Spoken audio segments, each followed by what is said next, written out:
ఇస్తే నేను చేస్తాను, ఎవరో ఇస్తే నేను ఇస్తాను అనేదానికంటే నేనే ఇవ్వగలను, నేనే ఇస్తాను అనే మాట ఎవరికైతే ఆ ధైర్యం ఎవరికైతే ఉంటుందో వాళ్ళు ఏ పనైనా చేయగలుగుతారు.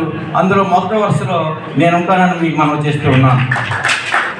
ఎందుకంటే ఈరోజు ఒక యూనియన్ నడపాలన్నా ఏదైనా కార్యక్రమం చేయాలన్నా డబ్బులు కావాలి. 10 మంది దాతలు ఇస్తే కానీ ఏ కార్యక్రమం కూడా ఎక్కడ చేయలేని పరిస్థితి. మరి ఈ ఏపీజేయు ద్వారా నా యొక్క చారిటబుల్ ట్రస్ట్ ద్వారా నేను స్వతహాగా కొంత నిధిని ఏర్పాటు చేసి ముందు ఏపీజేయులో ఉన్న ఎవరైతే సభ్యులు ఉన్నారో వాళ్ళందరికీ ముందు తగిన సహాయ సహకారాలు అందించి వాళ్ళ సౌకర్యాన్ని అందజేసి తదుపరి సంఘాల్లో ఎవరైతే ఉంటారో వాళ్ళందరికీ కూడా నా సహాయ సహకారం అందిస్తానని కూడా నేను సభాముఖంగా తెలియజేస్తూ ఉన్నాను. అందుకు ఈ యొక్క కార్యాచరణని నేను రేపటి నుంచి ప్రారంభిస్తూ ఉన్నాను.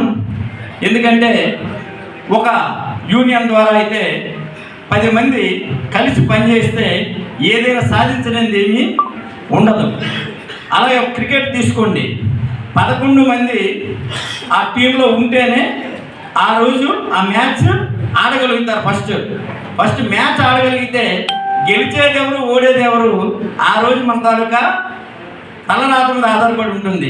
ఓడిపోయిన వాళ్ళు బాగా ఆడినట్టు కాదు, గెలిచే వాళ్ళు ఆడినట్టు కాదు. ఎందుకంటే ఈ 11 మందిలో కరెక్ట్గా రాణించే వాళ్ళు ఒకరో ఇద్దరు అందులో ఆ రోజు ఉంటారు. ఒక్కొక్క రోజు ఒక్కొక్కరు రాణిస్తారు. కాబట్టి ఆ టీమ్ స్పిరిట్ అనేది కావాలి. 11 మంది 10 ప్లేసుల్లో ఉంటేనే బాల్ని క్యాచ్ చేయగలుగుతారు. మరి అలాంటి పరిస్థితుల్లో ఈ యొక్క జర్నలిజం కూడా ఎంతో ఉత్తమమైనది.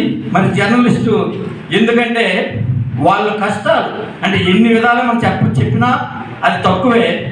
వాళ్ళు బయటకి ఎంతో ఆనందంగా ఎంతో నవ్వుతూ అమ్మ మీకు ఏమైనా ప్రాబ్లం ఉందా అని చెప్పి మన యొక్క ప్రాబ్లమ్స్ని బయటకు తెలియపరిచి గవర్నమెంట్ తెలియపరిచి మనకి మేలు చేస్తారు.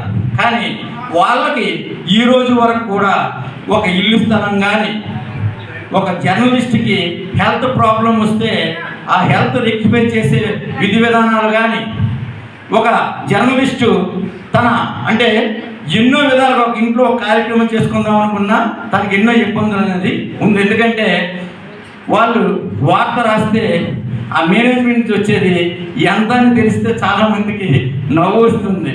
ఈరోజు ఇక చిన్న పేపర్లు ఉన్నాయి, చిన్న పేపర్లో వాళ్ళు ఎంత కష్టపడితే కానీ న్యూస్ అందరూ నేను ఫోన్ చేస్తాను